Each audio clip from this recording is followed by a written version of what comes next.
DD Saptagiri ప్రేక్షకులకు నమస్కారం. Khet Bachao Abhiyan with KVK programme coordinator doctor D Sudharani గారు ఈ రోజు మన ఈ కార్యక్రమానికి విచ్చేశారు. నమస్కారం మేడం. నమస్కారం అమ్మా. మేడం, కేత్ బచావో అభియాన్ అంటే ఏంటి? అసలు ఈ కార్యక్రమం యొక్క ముఖ్య ఉద్దేశం ఏంటి? కేత్ బచావో అభియాన్ అనేటువంటి కార్యక్రమాన్ని మన కేంద్ర ప్రభుత్వం ప్రతిష్టాత్మకంగా మన జూన్ 1వ తారీఖు నుంచి జూన్ 4 వరకు అంటే 30వ తారీఖు వరకు అన్ని గ్రామాల్లోనూ చేపట్టాల్సిందిగా కోరారండి. ఇది దేశం మొత్తం చేపడుతున్నటువంటి కార్యక్రమం. కేత్ బచావో అభియాన్ అంటే మన వ్యవసాయ సాగులో ఉండేటువంటి భూముల యొక్క సారాన్ని పెంపొందించే విధంగా, అలాగే దాని ఆరోగ్యాన్ని కాపాడే విధంగా ముందుకు తీసుకువెళ్ళాలి. కాబట్టి కేత్ బచావో అభియాన్ అనేటువంటి కార్యక్రమాన్ని రూపొందించడం జరిగింది. అయితే ఈ కార్యక్రమం యొక్క ముఖ్య ఉద్దేశం ఏంటి అంటే, ఈరోజు చూసుకున్నట్లయితే రసాయన పద్ధతులతో సాగు చేయడం అనేది మరీ ఎక్కువైపోయి నేల ఆరోగ్యాన్ని కాపాడలేని స్థితిలోకి కూడా తీసుకొచ్చేటువంటి ఆవశ్యకతలో చాలా మంది రైతులు ఉన్నారు. కాబట్టి నేల ఆరోగ్యాన్ని పరిరక్షించే విధంగా, కార్బన శాతాన్ని పెంపొందించే విధంగా, అలాగే జీవన ఎరువుల్ని ఉపయోగిస్తూ, అలాగే పెట్టుబడి ఖర్చులు తగ్గించే విధంగా సహజ వ్యవసాయం, ప్రకృతి వ్యవసాయం వైపు రైతులు మొగ్గు చూపాలి. కాబట్టి కేత్ బచావో అభియాన్ అనేటువంటి కార్యక్రమం ద్వారా రైతులకు అవగాహన కల్పిస్తూ ఈ యొక్క పంటని ఏదైతే వాళ్ళు పండించుకుంటున్నారో రసాయనేతర పద్ధతులతో పండిస్తూ అవశేషరహిత పంట ఉత్పత్తులను తీసుకురావాలి అనేటువంటి ముఖ్య ఉద్దేశంతో ఈ కార్యక్రమాన్ని లాంచ్ చేయడం జరిగిందండి. మేడం, వ్యవసాయ భూముల ఆరోగ్యం క్షీణించడానికి ముఖ్య కారణం ఏంటి? ఇలాంటి సిచ్యువేషన్ లో కేత్ బచావో అభియాన్ అవసరం ఎందుకు ఏర్పడింది? ఇప్పుడు రసాయనాల వలన మన భూమి ఏ విధంగా క్షీణిస్తుందో అనేది మనం కొత్తగా చెప్పాల్సిన అవసరం లేదు. అందరికీ తెలిసిందే, నేల అంటే చాలా వరకు నేల తల్లి, దాని యొక్క జీవం ఉంటుందన్నది కూడా అందరికీ తెలుసు. మనం తల్లిలా గౌరవించేటువంటి నేలని ఈరోజు చూసుకున్నట్లయితే రసాయనాలతో చాలా ఎక్కువగా మితిమీరి రసాయనాలు వాడటం వలన నేల ఆరోగ్యం దెబ్బతింది. కార్బన శాతం అన్నది చాలా వరకు తగ్గిపోవడం జరిగింది. అలాగే నేలలో కొన్ని సూక్ష్మ జీవాలు ఉంటాయి. దాని ద్వారా మనకి కావలసినటువంటి ఏదైతే కార్యకలాపాలు జరుగుతూ ఉన్నాయో మైక్రో ఆర్గానిజమ్స్తో, అవన్నీ కూడా దెబ్బతిని మనకి నేల ఏ విధంగా పాడైపోయింది అంటే, మనకి కావలసినటువంటి కొన్ని సూక్ష్మ పోషకాలు ఏవైతే ఉన్నాయో దానిని మొక్కలు తీసుకోలేనంటి విధంగా కూడా మన నేలలు తయారవడం జరిగింది. అంటే ఇప్పుడు ఉదాహరణకు చూసుకున్నాం అనుకోండి, మనం ఏదైనా ఒక యూరియానో లేకపోతే భాస్వరమో పొటాషో ఇలాంటి ఎరువులు వేసినప్పుడు ఆ ఎరువుల్లో ఉండేటువంటి ఎలిమెంట్ మారాలి అంటే మనకి సేంద్రియ శాతం ఉంటేనే ఆ మొక్కకి ఆ యొక్క పోషకం అనేది అందుతుంది. సో అది చాలా తక్కువ శాతంలో 0.1, 0.2 శాతానికి కూడా క్షీణించిపోయింది. కాబట్టి ఈ కేత్ బచావో అభియాన్ ద్వారా అసలు నేలలో ఏ పోషకాలు ఉన్నాయి అన్నది సాయిల్ టెస్టింగ్ చేసుకుంటూ, లేదా మనకి ఏ పోషకాలు వేసినట్లయితే మనం తక్కువ పెట్టుబడితో అధిక దిగుబడి తీసుకురావచ్చు, మన నికర ఆదాయాన్ని పెంచుకోవచ్చు, అలాగే మన నేల సారంతో కూడా పంటలను కూడా కాపాడుకోవచ్చు అనేటువంటి ఆలోచనతో ఈ కేత్ బచావో అభియాన్ అనేటువంటి కార్యక్రమాన్ని కేంద్ర ప్రభుత్వం వారు లాంచ్ చేయడం జరిగింది. గత 20 రోజుల నుంచి చూసుకున్నట్లయితే ప్రతి గ్రామంకి కూడా శాస్త్రవేత్తలు, అలాగే ఉద్యాన అధికారులు, వ్యవసాయ అధికారులు, అనుబంధ రంగాల అధికారులు అందరూ కూడా కలిసికట్టుగా నేరుగా రైతుల పొలంలోకే, వాళ్ళ యొక్క గ్రామంలోకే వెళ్లి అవగాహన సదస్సులు, కార్యక్రమాలు కూడా చేపట్టడం జరుగుతుందండి. మేడం, భూమి సుపోషణ అంటే ఏంటి? ఇది రైతులకు ఏ విధంగా సహాయపడుతుంది? భూమి సుపోషణ్ అనేటువంటి కార్యక్రమం కూడా మన కేత్ బచావో అభియాన్ అనేటువంటి ప్రోగ్రాం లాగే మనకి జూన్ మాసానికి ముందుగుండాన అంటే ఏప్రిల్ మే మాసంలో కూడా చేపట్టడం జరిగిందండి. భూమి సుపోషణ్ అంటే భూమి యొక్క ఆరోగ్యాన్ని కాపాడడం కోసం మనం తీసుకునేటువంటి కొన్ని చర్యలను రైతులకు తెలియజేయండి అనేటువంటి ఆలోచనతో భూమి సుపోషణ్ అనేటువంటి కార్యక్రమాన్ని చేపట్టాం. ఈ సుపోషణలో ఏంటంటే కొంతవరకు జీవానికి సంబంధించినటువంటి ఎరువులు, అంటే జీవన ఎరువులు కావచ్చు, లేకపోతే జనుము జీలుగ లాంటి పచ్చి రొట్ట పైర్లు కావచ్చు, లేదా మనం ఇంకా కొంత బయలాజికల్స్ అంటారనమాట, వాటిని కూడా ఉపయోగిస్తూ మన నేల ఆరోగ్యాన్ని కాపాడుకోవాలి అనేటువంటి, భూమిని కాపాడుకోవాలి అనేటువంటి ఆలోచనతో భూమి సుపోషణ్ అనేటువంటి కార్యక్రమాన్ని కూడా కేంద్ర ప్రభుత్వం వాళ్ళు లాంచ్ చేశారు. ఈ కార్యక్రమాన్ని ముగించుకున్న తదుపరి వెంటనే కేత్ బచావో అభియాన్ అనేటువంటి అవగాహన కార్యక్రమం ద్వారా కూడా రైతులకు అవగాహన సదస్సులు కల్పిస్తూ రైతులకి మరింత నేల ఆరోగ్యం పట్ల తీసుకోవాల్సిన జాగ్రత్తల గురించి వివరించడం జరుగుతుందమ్మా. మేడం, భూమి ఆరోగ్యాన్ని కాపాడుకోవటంలో నేల పరీక్ష ఎంత ముఖ్యమైనది? నేల పరీక్ష అనేది తప్పనిసరిగా ప్రతి ఒక్క రైతు అవలంబించాల్సినటువంటి ముఖ్యమైనటువంటి చర్య. మనకి ఇప్పుడు రక్త పరీక్షలు చేయించుకుంటేనే, బ్లడ్ టెస్టింగ్ చేయించుకుంటేనే మనలో ఏం ప్రాబ్లం ఉంది, ఏం ఇష్యూ ఉన్నది అనేది ఎలా తెలుస్తుందో అలాగే నేల కూడా టెస్ట్ చేసుకోవాలి. దాన్ని సాయిల్ టెస్టింగ్ అంటారు.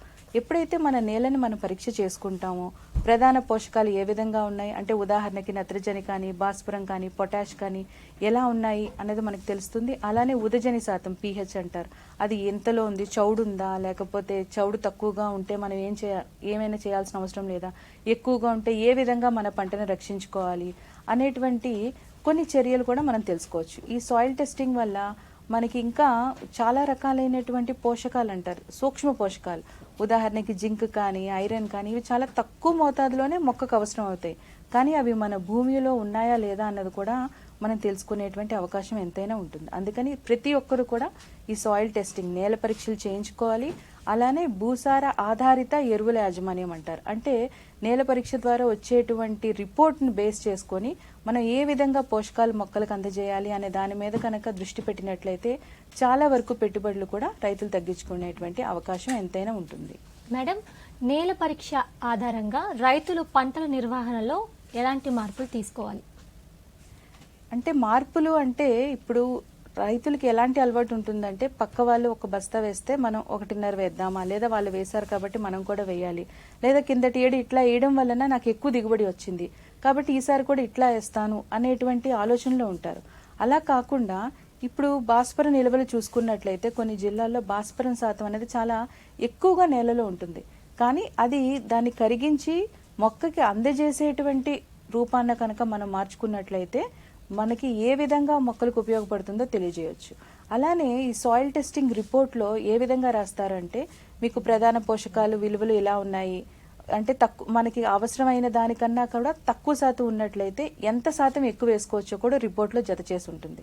చాలా వరకు సాయిల్ టెస్టింగ్ అంటే మనకేముంది అదొకటే ఇస్తారు, మన నేలలో ఏముంది, ప్రధాన పోషకాలు ఏమున్నాయి, సూక్ష్మ పోషకాలు ఏమున్నాయి, లేకపోతే ఉదజన శాతం ఎంత ఉంది అన్నదే ఇస్తారనుకుంటారు. కానీ ఆ రిపోర్ట్ వెనకాతలు చూసుకున్నట్లయితే కనుక నెక్స్ట్ మనం వేసుకోబోయేటువంటి పైరు వరవ్వచ్చు, మినుము అవ్వచ్చు, పెసలు, కంది, ఏ పైరైనా కూడా ఆ నిల్వలకి సంబంధించినటువంటి ఏ పంటను మనం వేసుకోవచ్చు, ఆ పంటలో మనం ఏ విధంగా మనం పోషక విలువల్ని మనం చూసుకుంటూ ఏ విధంగా మనం ఫెర్టిలైజర్ అప్లికేషన్ చేసుకోవచ్చు అనే దాని మీద కూడా మనకి ఆ రిపోర్ట్లోనే జత చేసి ఉంచుతారు. కాబట్టి ప్రతి ఒక్కరికి కూడా సాయిల్ టెస్ట్ బేస్ చేసుకొని కనుక ఫెర్టిలైజర్స్ అప్లికేషన్ కనుక చేసుకున్నట్లయితే చాలా వరకు పెట్టుబడులు తగ్గడమే కాకుండా ఎక్కువ వేయడం వలన వచ్చేటువంటి అనర్థాల నుంచి కూడా మన నేలని అలాగే మన పర్యావరణాన్ని కూడా కాపాడుకునేటువంటి అవకాశం ఉంటుందండి.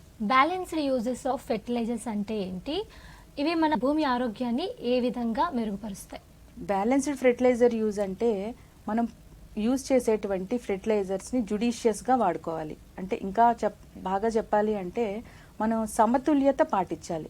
ఎరువుల యాజమాన్యంలో లేదా ఎరువులు వేసేటప్పుడు సమతుల్యత పాటించడం అంటారు. అంటే ఇప్పుడు మనం ఆహారంలో అయినా చూసుకోండి, ఏదైనా ఒక పప్పు దినుసులు ఎక్కువగా తీసుకోవడం లేదా వేరే ప్రోటీన్ ఫుడ్ అనేది తక్కువగా ఎలా తీసుకోకూడదో అలానే మన భూమికి కూడా అవసరమైనటువంటి ఎలిమెంట్స్, పోషకాలు ఏవైతే ఉన్నాయో అన్నిటిలోని సమతుల్యత అనేది పాటించాలి. సమతుల్యత పాటించినప్పుడు సేంద్రియ శాతం అనేది మెరుగుపడుతుంది, మొక్కకి అవసరమైనటువంటి పోషకాల విలువలు కూడా లభ్యంగా ఉంటాయి. అంటే ఎప్పుడు ఒకే పంట వేయటం, ఆ పంట తర్వాత కొద్ది రోజులు గ్యాప్ తీసుకొని మరలా అదే పంట వేయటం కాకుండా పంట మార్పిడి చేసుకోవటం లేదా మిక్స్డ్ ఫార్మింగ్, ఒకే పంటలో అంతర పంటలు వేసుకోవటం, అలాంటివి కూడా మనం అవలంబించినట్లయితే కలుపు తగ్గుతుంది, చీడపీడల్ని తగ్గించుకోవచ్చు. అలానే ఎంతవరకు మనకి మొక్కకి అవసరమో పోషకాలు దాన్ని కనుక వేసుకున్నట్లయితే సమతుల్యత పాటించినప్పుడు మొక్క ఆరోగ్యంతో పాటు మనం పండించినటువంటి పంట ఉత్పత్తులు కూడా మెరుగుగా ఉండేటువంటి అవకాశం ఎంతైనా ఉంటుంది. మేడం, రసాయనిక ఎరువులు ఈ జనరేషన్లో ఎక్కువగా వాడేస్తున్నారు. ఈ రసాయనిక ఎరువులు ఎక్కువగా వాడటం వల్ల నేల సారానికి అలాగే పంట పొలాలపైన ఎలాంటి ఇంపాక్ట్ పడుతుంది? ఇప్పుడు చూసుకున్న ఇందాకలు కూడా మనం చర్చించుకున్న ఈ విషయం గురించి, రసాయనాలని ఎప్పుడైతే ఎక్కువగా వేస్తున్నామో అంటే ఎప్పుడైతే రసాయనాల సంఖ్య అనేది పెరుగుతుందో సూక్ష్మ పోషకాలు బయలాజికల్గా ఉండేటువంటివి ఏవైతే పారామీటర్స్ భూమిలో ఉంటున్నాయో అవి చేసేటువంటి రియాక్షన్స్ దెబ్బతినేటువంటి ఛాన్సెస్ ఎక్కువగా ఉంటాయి. అలానే అవసరానికి మించి మనం వేసేటప్పుడు భూమిలో సూక్ష్మ పోషకాలు కూడా మొక్కకు అందకుండా కూడా నిరుపయోజనం అయిపోయేటువంటి ఛాన్సెస్ కూడా ఉంటాయి. రసాయనాలని ఎప్పుడైతే మనం ఎక్కువగా విరిగా వాడుతున్నామో ఇంకో ప్రమాదం ఏంటి అంటే ముఖ్యంగా చూసుకున్నట్లయితే నత్రజని స్థిరీకరించేటువంటి ఎరువుల్ని ఎక్కువగా వేస్తే మొక్క ఆకులు మెత్తబడిపోవడం, అలాగే ముదురు ఆకుపచ్చలోకి మారిపోవడం జరిగి పురుగులు ఉధృతి, తెగులు ఉధృతి కూడా ఎక్కువయ్యేటువంటి ఛాన్సెస్ ఎక్కువగా ఉంటాయి. కాబట్టి మనం సమతుల్యత పాటించుకుంటూ ఉండాలి. రసాయనాలని అవసరానికి మించి వాడకూడదు. సూచించిన మేరకే మనం వాడుకున్నట్లయితే కనుక మనకి నేల ఆరోగ్యాన్ని కాపాడుకునే వాళ్ళం.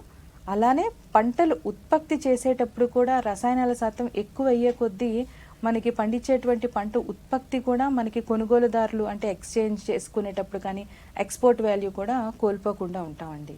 మేడం, సేంద్రియ ఎరువులు, జీవ ఎరువులు వాడటం వల్ల భూమి సారాన్ని ఎలా పెంచొచ్చు? ఇప్పుడు మనం చెప్పుకునే పదంలోనే ఉంది సేంద్రియ ఎరువులు, జీవన ఎరువులు. మన నేల అన్నది జీవంతో కూడినటువంటిది. అనేక రకాల కోట్లాది కొద్ది సూక్ష్మ రాశులు దాంట్లో ఉంటాయి. ఒక స్పూన్ ఆఫ్ సాయిల్ని కనుక మనం తీసుకున్నట్లయితే కొన్ని కోట్ల జీవరాశులు దాంట్లో ఉండడం జరుగుతుంది. మన మనుషులతో పోల్చుకున్నట్లయితే అవి చాలా సూక్ష్మంగా ఉన్నా కూడా భూమి మీద ఉండేటువంటి జీవరాశులతో పోల్చుకుంటే భూమిలో ఉండేటువంటి జీవరాశులు చాలా ఎక్కువ.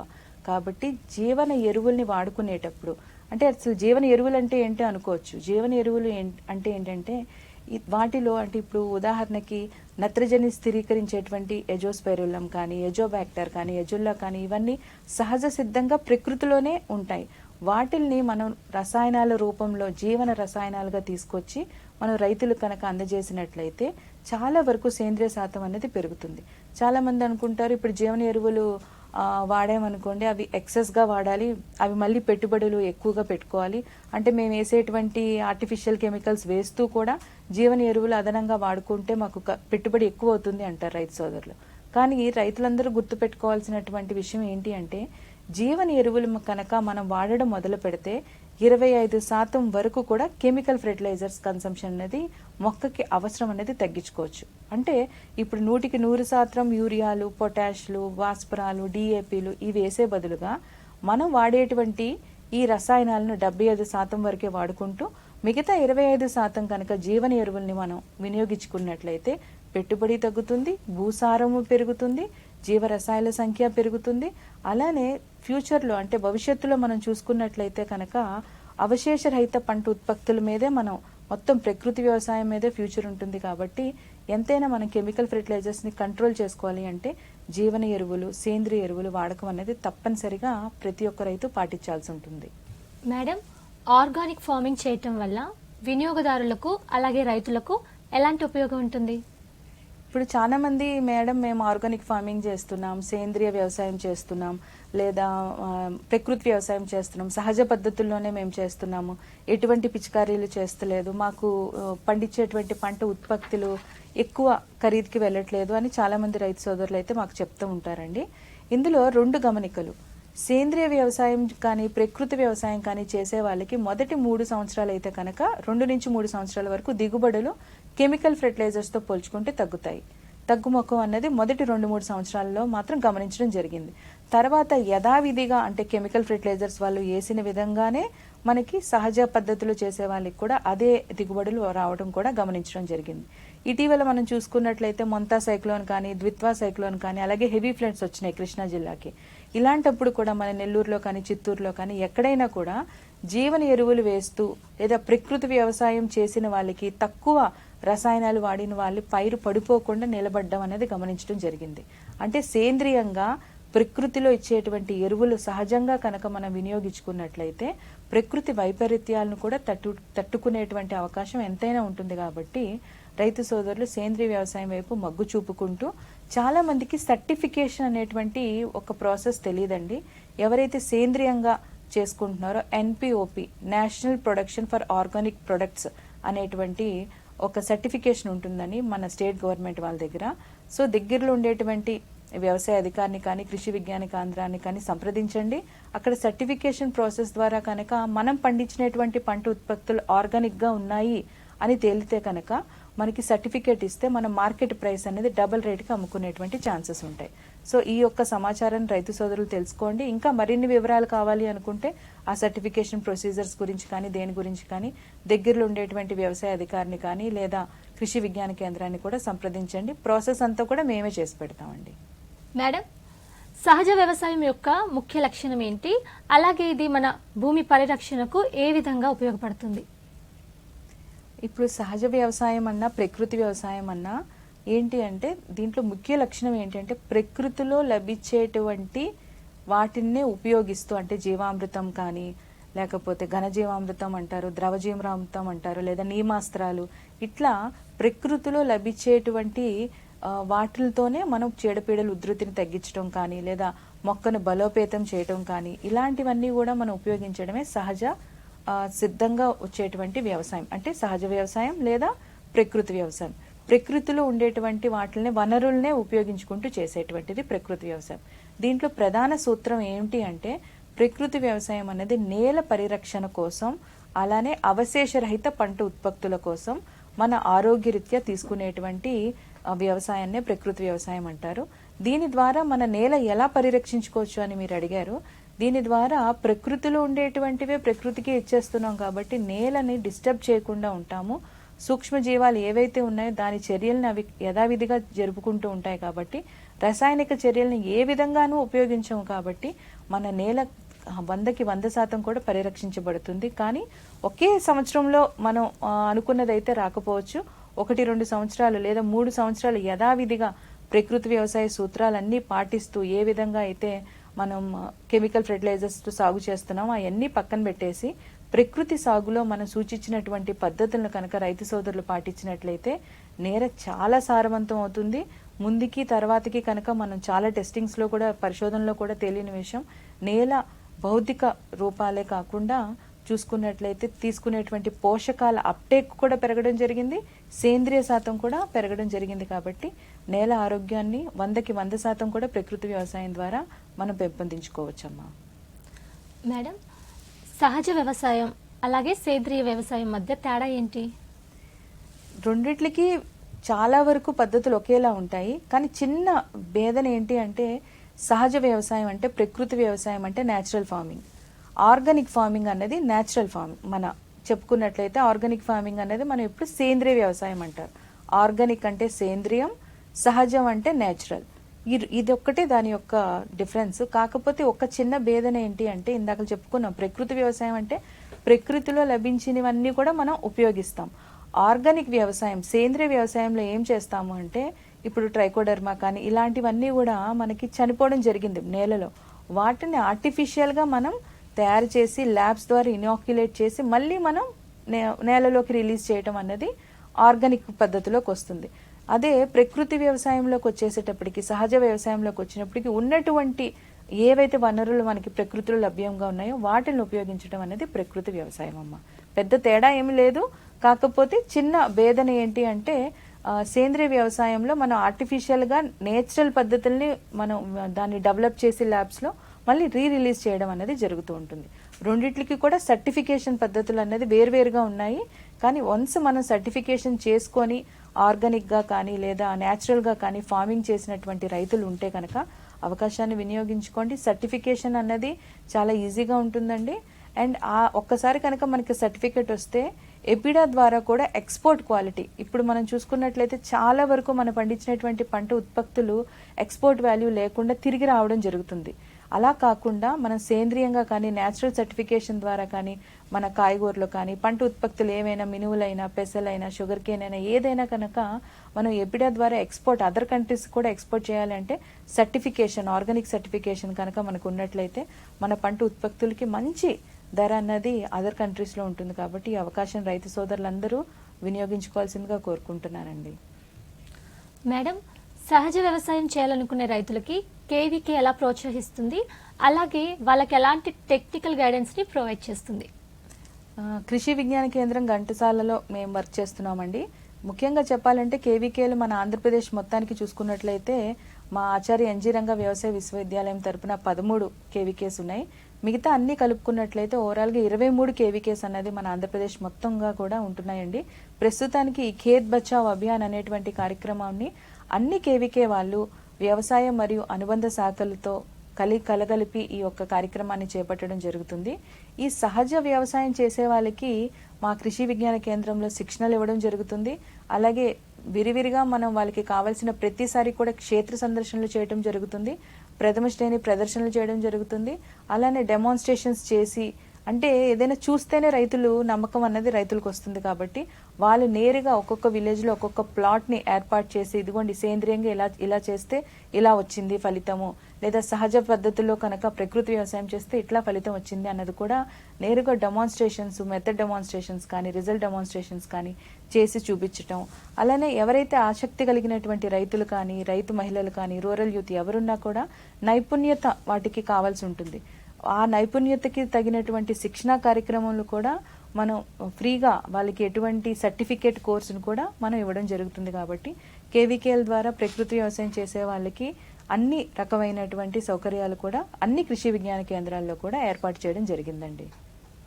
మేడం, పంటల మార్పిడి అలాగే అంతర పంటల సాగు వల్ల మన భూమి ఆరోగ్యానికి ఎంతవరకు ఉపయోగపడుతుంది? ఇది మన భూమి ఆరోగ్యాన్ని ఎంతవరకు మెరుగుపరుస్తుంది? ఇప్పుడు పంట మార్పిడి అన్నది తప్పనిసరిగా చేసుకోవాలి. ఎందుకంటే పంటల్లో వైవిధ్యకరణ ఎప్పుడైతే ఉంటుందో, అంటే డైవర్సిటీ అన్నది ఉంటుందో, మనకి సహజ సిద్ధంగా సహజ శత్రువులు పెరగడం కానీ చాలా ఎక్కువగా ఉంటుంది అనమాట. ఎప్పుడు ఒకే పంట వేసారనుకోండి, ఒకే పురుగు, ఆ పురుగుని తినేటువంటి మిత్ర పురుగు ఒకే రకంగా ఉంటుంది. ఎప్పుడైతే మనం పంటల్ని మార్చుకుంటూ ఉంటున్నామో, పంట మార్పిడి చేసేటప్పుడు ఖచ్చితంగా మనకి నేలలో కూడా కొన్ని రియాక్షన్స్, సూక్ష్మజీవాలు పెరగటం, అలాగే సహజంగా వచ్చేటువంటి కొన్ని న్యాచురల్ ఎనిమీస్ పాపులేషన్స్ ఉంటాయి. అంటే మనకి చాలా వరకు సూక్ష్మంగా ఉంటాయి, అవి కూడా మనకి మార్పు చెందుతాయి. కాబట్టి పంట మార్పిడి చేసేటప్పుడు నేల ఆరోగ్యం అన్నది చాలా వరకు మెరుగుపడుతుంది. అలానే నేల ఆరోగ్యంతో పాటు పంట మార్పిడి కానీ, అంతర పంటలు కానీ, మిక్స్డ్ ఫార్మింగ్ కానీ చేసేటప్పుడు కలుపుని యాజమాన్యం చేసుకోవచ్చు. అండ్ అలానే చాలా వరకు ఇప్పుడు చెరుకేసారు అనుకోండి, దానికి అంతర పంటగా మినువులో పెసలు వేసుకోవచ్చు, కందిలో కూడా వేరే వేసుకోవచ్చు, మొక్కజొన్నలో కూడా. అంటే ప్లేస్ ని వేస్ట్ చేయకుండా ఒకేసారి 2 పంటల్ని తీసుకున్నట్లయితే రైతులకి మిక్స్డ్ ఫార్మింగ్ చేసేటప్పుడు కానీ, అంతర పంటలు వేసుకునేటప్పుడు కలుపు యాజమాన్యం చేసుకునేటువంటి అవకాశం చాలా తక్కువగా ఉంటుంది. ఎందుకంటే ఎక్కువ పెట్టుబడి పెట్టాల్సిన అవసరం ఉండదు. అలాగే అధిక ఆదాయం కూడా వస్తుంది, సెకండరీ ఇన్కమ్ కూడా తీసుకునేటువంటి ఛాన్సెస్ ఉంటాయి. అలాగే న్యాచురల్ ఎనిమీస్ కూడా పెరుగుతాయి అనమాట. 3 రకాలైనటువంటి ప్రయోజనాలు ఉన్నాయి. కాబట్టి రైతు సోదరులు పంట మార్పిడి, అలానే మిక్స్డ్ ఫార్మింగ్ కానీ, ఇంటర్ క్రాపింగ్ అంతర్ పంటలు కానీ వేసుకోవాల్సిందిగా కోరుతున్నానండి. అంటే ఏ పైరుకు ఏది వేసుకోవాలి, మన నేలలకి ఏది సూటబుల్ అవుతుంది అన్నది కూడా మనకి అంతా పరిశోధించేసి కూడా ఉంది. సో అవసరమైనటువంటి రైతు సోదరులు మా నేలలు ఎలా ఉన్నాయి, మేము ఈ పైరు వేస్తాము, ఈ పంటని వేసుకోవచ్చా అనే సమాచారాన్ని కూడా మేము అందజేయడం జరుగుతుందండి కేవీకేఎస్ ద్వారా. మరిన్ని వివరాలకు మా కేవీకేఎస్ని కానీ లేదా వ్యవసాయ అధికారిని కూడా సంప్రదించవచ్చండి. మేడం, నీటి సంరక్షణ అలాగే సమర్థవంతమైన నీటి వినియోగం ఇవి మన భూమి పరిరక్షణకు ఎంత కీలకమైన పాత్రను పోషిస్తాయి? ఇప్పుడు అవసరం ఉన్నా అవసరం లేకపోయినా ఎక్కువ నీళ్లు పెడతా ఉంటారు. దాని ద్వారా ఏం జరుగుతుందంటే మనకి కోసేస్తూ ఉంటారు అన్నమాట. పంటల్లో, పొలంలో ఏదైతే భూమి ఉంటుందో భూమి కోతకు గురవుతుంది. అలా ఎరోజన్ అంటారనమాట. ఇవన్నీ మనకు అవసరం లేదు. నేలకి ఎంత అవసరమో అంతవరకే నీటినిచ్చుకోవాలి. అలానే ఎప్పుడైతే మనకు ఈ యొక్క వర్షపాతం ఎక్కువగా ఉందని తెలిసినప్పుడు, లేదా నీటి నిల్వలను కూడా మనం సమర్థంగా ఉంచుకోవచ్చు. మన కేంద్ర ప్రభుత్వం వారు 1 డ్రాప్ 1 క్రాప్ అనేటువంటి ఒక ముఖ్యమైనటువంటి ప్రోగ్రామ్ని కూడా లాంచ్ చేయడం జరిగిందనమాట. అంటే ప్రతి నీటి బిందువుని కూడా పరిరక్షించుకుంటూ నేల సారాన్ని పెంపొందించండి. ఆ విధంగా మనకి సబ్సిడీస్ మీద చాలా వరకు స్ప్రింక్లర్ ఇరిగేషన్స్ కానీ, డ్రిప్ ఇరిగేషన్, ఇది అందరికీ తెలిసిందే. కానీ రైతులు ఏంటంటే నేలలో నీళ్లు పెట్టేసి అలా వదిలేయడం వలన ఏం జరుగుతుందంటే మొక్కే ఎదగట్లేదు, మొక్కతో పాటు కలుపును కూడా ఎక్కువగా పెంచేసుకుంటున్నాం. అలా కాకుండా సమర్థవంతంగా నీటిని కనుక మనం వినియోగించుకుంటూ ఉంచినట్లయితే నేల సారాన్ని చాలా వరకు పెంచుకోవచ్చు. అలాగే మొక్కకు కూడా అవసరమైనటువంటి నీటిని మనం ఇచ్చినట్లయితే, ఎప్పుడు అవసరమో అంతవరకే మనం నీటిని ఇచ్చినట్లయితే కలుపుని యాజమాన్యం చేసుకోవచ్చు. పంటని కూడా పక్వానికి సమయానికి తీసుకురావచ్చు. అలానే ఓవర్గా ఎక్కువగా నీళ్ళు ఇచ్చేటప్పుడు ఏమవుతుందంటే కలుపు యాజమాన్యం చేపట్టడానికి కలుపు మందులు ఎక్కువగా కొట్టేటప్పుడు అవి మొక్కల మీద కూడా ప్రభావం చూపిస్తాయి. దాని ద్వారా మళ్ళీ మొక్కలు పుంజుకోవడానికి మళ్ళీ బలం మందులని ఇవని అవని ఎక్కువగా పెట్టుబడులు పెంచుకోకుండా ఉంటుంది. కాబట్టి సమర్థవంతమైనటువంటి నీటి యాజమాన్య పద్ధతులు పాటించినట్లయితే కనుక మన నేల సారాన్ని పెంచుకోవచ్చు. అలాగే పంటల దిగుబడిని కూడా అధికంగా తీసుకోవచ్చు. మేడం, ఖేత్ బచావో అభియాన్ కార్యక్రమం ద్వారా రైతుల్లో ఇప్పటి వరకు వచ్చిన మార్పులేంటి, లేదా విజయవంతమైన ఉదాహరణలు మాతో షేర్ చేసుకుంటారా? తప్పకుండా అండి. ఇప్పుడు మేము చూసుకున్నట్లయితే జూన్ 1వ తారీఖు నుంచి ఇప్పుడు 23, 24 తారీఖుల వరకు మేము ప్రతిరోజు ఖేత్ బచావ్ అభియాన్ అనేటువంటి ప్రోగ్రాం ద్వారా ప్రతిరోజు అంటే ఒక జిల్లాకి ప్రతిరోజు 3 కార్యక్రమాలు చేపట్టడం జరుగుతుందండి, వ్యవసాయ మరియు అనుబంధ శాఖల వారితో కలిపి. దీని యొక్క ముఖ్య ఉద్దేశం ఏంటంటే ఈ నెల రోజుల పాటు చూసుకున్నట్లయితే కేంద్ర ప్రభుత్వం వారి ఆదేశ ప్రకారం సుమారుగా 2,71,00,000 రైతులకి నేరుగా మన ఈ యొక్క భూమి పోషణ కానీ లేదా ఈ ఖేత్ బచావ్ అభియాన్ ద్వారా నేలను ఏ విధంగా పరిరక్షించుకోవాలి అనేటువంటి అవగాహన తప్పకుండా మేము చేరవేయడం జరుగుతుందండి మా కృషి విజ్ఞాన కేంద్రాల ద్వారా. అయితే ఇప్పటి వరకు చూసుకునేటువంటి విజయగాథలు ఏమైనా ఉన్నాయని అడిగారు కదా, దాంట్లో ముఖ్యంగా చూస్తే నేల పరిరక్షించుకోవాలి అంటే లేదా నేను పెట్టుబడి పెట్టుకోవాలి ఎంతవరకు పెట్టుకోవాలి అనే దాని మీద రైతులకు అవగాహన వచ్చిందండి. చాలా మంది ఈసారి నేల పరీక్షకి ముందుకు రావడం జరిగింది. మన కేంద్ర ప్రభుత్వం వాళ్ళు ఇచ్చేటువంటి మరొక మంచి పథకంలో సాయిల్ టెస్టింగ్ కూడా ఒకటి ఉందండి, సాయిల్ హెల్త్ కార్డ్స్ అంటాం. సో సాయిల్ హెల్త్ కార్డ్స్కి మా నేలను పరిరక్షించండి, మా నేల పరీక్ష చేయండి అని కూడా రైతుల్లో చాలా వరకు అవగాహన రావడం జరిగింది. అలానే జీవన ఎరువులు చాలా మందికి అవగాహన అన్నది ఉంది. బట్ ఈ ఖేత్ బచావ్ అభియాన్ అనేటువంటి ప్రోగ్రాం ద్వారా అంటే పంట వేసుకునేటువంటి ముందే అంటే మనం చూసుకున్నట్లయితే ఇంకా సీజన్ ఎన్ష్యూయింగ్ అవుతుంది, సీజన్ ఎన్ష్యూయింగ్కి ముందు గుండానే మనం వాళ్ళకి సమాచారం ఇచ్చాం కాబట్టి ఓకే మేము నేలలో మేము బయోఫర్టిలైజర్స్ జీవన ఎరువులు వేసుకుంటాము, ఇవి ఎక్కడ దొరుకుతాయి, లేకపోతే మాకు ఇవి తెప్పించి పెట్టండి, మేము ఇలా వేసుకుంటాం, పచ్చి రొట్టె పైర్లు వేసుకుంటాం, జీవన ఎరువులు వేసుకుంటాం అని కూడా రైతులకు చాలా అవగాహన రావడం జరిగింది. మరీ ముఖ్యంగా ఈ యొక్క ఖేత్ బచావ్ అభియాన్ అనేటువంటి కార్యక్రమంలో ప్రధాన అంశం ఏంటి అంటే 100 జిల్లాలు ఎంచుకున్నారు. వాటిల్లో భాస్వరం అన్నది నిల్వలు ఎక్కువగా ఉన్నా కూడా డిఏపి అనేది మరీ ఎక్కువగా వేస్తున్నారు అనమాట. అలాంటి జిల్లాల్లో కూడా మనకి కొంతమంది రైతులు అవగాహన తెచ్చుకొని ఓకే మాకు నేలలో భాస్వరం నిల్వలు చాలా ఎక్కువగా ఉన్నాయి, ఈ భాస్వరాన్ని మొక్కకు అందించే విధంగా ఇప్పుడు ఫాస్ఫరస్ సాల్యుబిలైజింగ్ బ్యాక్టీరియా ఉన్నది అని చెప్తున్నారండి. ఇది కరిగితే ఆ యొక్క భాస్వరం అనేది మా మొక్కకు అందుతుంది కాబట్టి కాంప్లెక్స్ ఎరువులకి పెట్టేటువంటి పెట్టుబడి తగ్గుతుంది అనేటువంటి అవగాహన అనేది రైతు సోదరులకి చాలా వరకు వచ్చింది. ఇకపై కూడా వెళ్ళిన ప్రతి చోట కూడా మేము కిసాన్ సారథి పోర్టల్ ద్వారా రైతులందరినీ కూడా ఫోన్ నెంబర్స్ కానీ వాట్సాప్ చాట్స్ కానీ లేదా పోర్టల్ ద్వారా రెగ్యులర్గా వాళ్ళకి మెసేజెస్ ఇవ్వడం కూడా జరుగుతుంది. కాబట్టి ఈ ఖేత్ బచావ్ అభియాన్ అనేటువంటి కార్యక్రమం ద్వారా చాలా క్యాంపెయిన్స్ చేశాము. ఇప్పటి వరకు చూసుకున్నట్లయితే ప్రతిరోజు 3 ప్రోగ్రామ్స్ చేస్తూనే వచ్చాం. మా జిల్లాల వరకు మాత్రం మేము అన్ని మండలాలని 25 మండలాన్ని ఆల్మోస్ట్ కవర్ చేయడం జరిగిందండి వ్యవసాయ మరియు అనుబంధ రంగ శాఖ అధికారులతో కలిసి. కాబట్టి ఇంకొక వారం రోజులు కూడా ఈ కార్యక్రమాన్ని చేపడతాము. దాని తర్వాత వేసుకునేటువంటి పంట మీద అవగాహన ప్రతి ఒక్క రైతుకి వచ్చింది. భూసారాన్ని కాపాడుకోవాలి, ఖేత్ని అందరం కూడా బాధ్యతగా కాపాడుకోవాలి, మన పైరుని మనం కాపాడుకోవాలి అనేటువంటి అంశం పైన రైతులందరూ కూడా అవగాహన తెచ్చుకున్నారు. కాబట్టి ఇలాంటి మంచి కార్యక్రమం ద్వారా రైతులకు సేవ చేసినందుకు మేమందరం కూడా చాలా ఆనందిస్తున్నామండి. మేడం, ఈ కార్యక్రమంలో యువ రైతులు అలాగే మహిళా రైతుల మధ్య భాగస్వామ్యం ఎలా ఉంది? ఎక్కువగా చూస్తే ఈ రోజుల్లో ఏమనుకుంటారంటే రైతులే ఉన్నారు మహిళలు లేరు అనుకుంటున్నారు. రైతు మహిళలు కూడా చాలా మంది ఉన్నారండి, యువత కూడా ముందుకు వస్తున్నారు. సో యువత వచ్చేసేటప్పటికి చాలా బాగా ఆలోచిస్తున్నారు. ఓకే మనం ఇన్ని రసాయనాలు తీసుకుని ఫుడ్ తీసుకోవడం వలన ఎక్స్పోర్ట్ క్వాలిటీ మనకి లేదు. చాలా మంది ఏంటంటే రిజిస్ట్రేషన్స్ FPOs ద్వారా ఫార్మర్స్ ప్రొడ్యూసింగ్ ఆర్గనైజేషన్స్ ద్వారా ఒక మహిళలు కూడా ఒక 10, 20 మంది 40 మంది నుంచి మొదలయ్యి 100, 200 వరకు కూడా ఆర్గనైజేషన్స్గా ఫామ్ అవుతున్నాయి. యూత్ అవ్వచ్చు లేదా మహిళలు అవ్వచ్చు. వీళ్ళు అంటే మహిళలకి ప్రత్యేకంగా మన కేంద్ర ప్రభుత్వం వారు నమో డ్రోన్ దీది పథకం కింద ఫ్రీగా డ్రోన్స్ ఇవ్వటం, అంటే సబ్సిడీ బేసిస్ మీద 80% వరకు ఇవ్వటం, అలాగే పైలటింగ్ డ్రోన్ ఎలా ఎగరేయాలనే శిక్షణ కూడా ఫ్రీ ఆఫ్ కాస్ట్ ఇస్తున్నారు. కాబట్టి రైతులతో పాటు రైతు మహిళలు అలానే రూరల్ యూత్ మనం చూసుకున్నట్లయితే యువత కూడా ముందుకు వస్తున్నారు. మన పంట ఉత్పత్తుల్లో అవశేషాలు లేకుండా పండించాలి, ఎక్స్పోర్ట్ క్వాలిటీ పెరిగే విధంగా పండించాలి అనేటువంటి అవగాహనను తీసుకొచ్చుకున్నారు. ఈ ఖేత్ బచావ్ అభియాన్ కార్యక్రమం అన్నది ఎక్కువ పార్టిసిపెంట్స్ చూసుకున్నట్లయితే మహిళలు అన్నది మరీ ఎక్కువగా రావడం జరుగుతుంది. ఆ మహిళలు ఏంటంటే ఇంటి వద్దని ఇప్పుడు ప్రకృతి వ్యవసాయం కాన్సెప్ట్ అనేది చాలా ఎక్కువగా ప్రోత్సహించడం జరుగుతుంది ఖేత్ బచావ్ అభియాన్ కార్యక్రమంలో. దాంట్లో మహిళలు ఏంటి అంటే సెపరేట్గా వాళ్ళు తయారు చేసినటువంటి జీవామృతాలు అవి కూడా పెట్టుకుంటూ ఒక అగ్రి ఎంటర్ప్రెన్యూర్గా కూడా మహిళలు డెవలప్ అయ్యేందుకు ఈ ఖేత్ బచావ్ అభియాన్ కార్యక్రమం అనేది చాలా వరకు వాళ్ళకి దోహదపడుతుంది. మేడం, సారవంతమైన భూమి భవిష్యత్తు తరాల వాళ్ళకి రైతులు అందించాలంటే ముఖ్యంగా రైతులు పాటించాల్సిన సూచనలు ఏంటి? సారవంతమైన నేల అన్నది చాలా వరకు తగ్గిపోయిందండి. నేలలో సారం లేదు. మనం చూసుకున్నట్లయితే ఖచ్చితంగా మనకి ఇంకొక 47 అంటే 2047 సంవత్సరం నాటికి నేల నిర్జీవం అయిపోతుందని కూడా కొంతమంది శాస్త్రవేత్తలు చెప్తున్నారు. ఎందుకంటే సారం అన్నది చాలా వరకు కోల్పోవడం జరిగింది. ఈ సారవంతమైనటువంటి నేలను పెంపొందించాలి అంటే మొదటిగా మనం ఈ ఖేత్ బచావ్లో కాన్సెప్టే అదండి. ప్రకృతి వ్యవసాయాన్ని అవలంబించాలి. అవసరానికి మించి రసాయనాలని వాడకూడదు.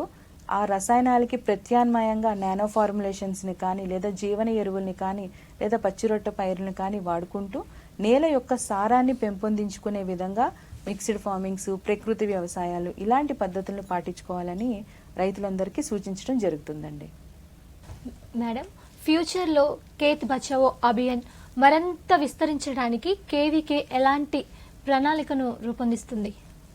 ఇప్పుడు మనం చూస్తున్నట్లయితే గత సంవత్సరం నుంచి వికసిత కృషి సంకల్ప అభియాన్ కార్యక్రమంలో కానీ లేదా భూమి సుపోషణ కార్యక్రమాలు కానీ లేదా ఎరువుల సమతుల్యత వాడేటువంటి కార్యక్రమాలు కానీ ఖేత్ బచావ్ అభియాన్ అనేటువంటి కార్యక్రమాలు కానీ మన ప్రధానమంత్రి మోదీ గారు ప్రతి సంవత్సరం కూడా పంట వేసేటువంటి ముందుగుండానే పైరులకి కావలసినటువంటి సాంకేతిక పరమైనటువంటి సూచనలు ఇవ్వడం కోసం ప్రతి ఏడు కృషి విజ్ఞాన కేంద్రం వాళ్ళు మనకు చాలా రకాలైనటువంటి శిక్షణా కార్యక్రమాలు, అవగాహన సదస్సులు, కిసాన్ మేళాలు, అలాగే రైతులు మరియు శాస్త్రవేత్తల చర్చా గోష్ఠీలు ఇలాంటి చాలా కార్యక్రమాలు చేపట్టడం జరుగుతుంది. సో మరిన్ని కార్యక్రమాలు కూడా మేము వీరిగా కేంద్ర ప్రభుత్వం వారి ఆదేశ ప్రకారం ప్రతి కేవికల్లోని మీ అందరం చేపట్టడం జరుగుతుంది. రైతులకి కావాల్సినటువంటి సాంకేతిక పరమైనటువంటి సూచనలు ఇస్తూ రైతులు భవిష్యత్తులో మరింత ముందుగా వెళ్తూ వాళ్ళ ఆదాయాన్ని రెట్టింపు చేసుకునే విధంగా శాస్త్రీయతను జోడించి వాళ్ళకి చాలా రకాలైనటువంటి కార్యక్రమం చేపడతామండి. సో ఈ అవకాశంలో ప్రతి ఒక్క రైతులకి కావాల్సినటువంటి సమాచారాన్ని మాత్రం అందిపుచ్చుకోవాలని మనస్ఫూర్తిగా కోరుకుంటున్నానండి. ఈరోజు మన ఈ కార్యక్రమం ద్వారా ఎంతో మంది రైతులకు అవేర్నెస్ తీసుకొచ్చారు, అలాగే రైతులకు ఎంతో ఇన్ఫర్మేషన్ ఇచ్చారు. Thank you madam. ధన్యవాదాలమ్మా. ఇదండి కార్యక్రమం ఇంతటితో సమాప్తం. మళ్ళీ వచ్చే వారం ఇదే కార్యక్రమంలో మళ్ళీ కలుసుకుందాం. అంతవరకు సెలవు. నమస్కారం.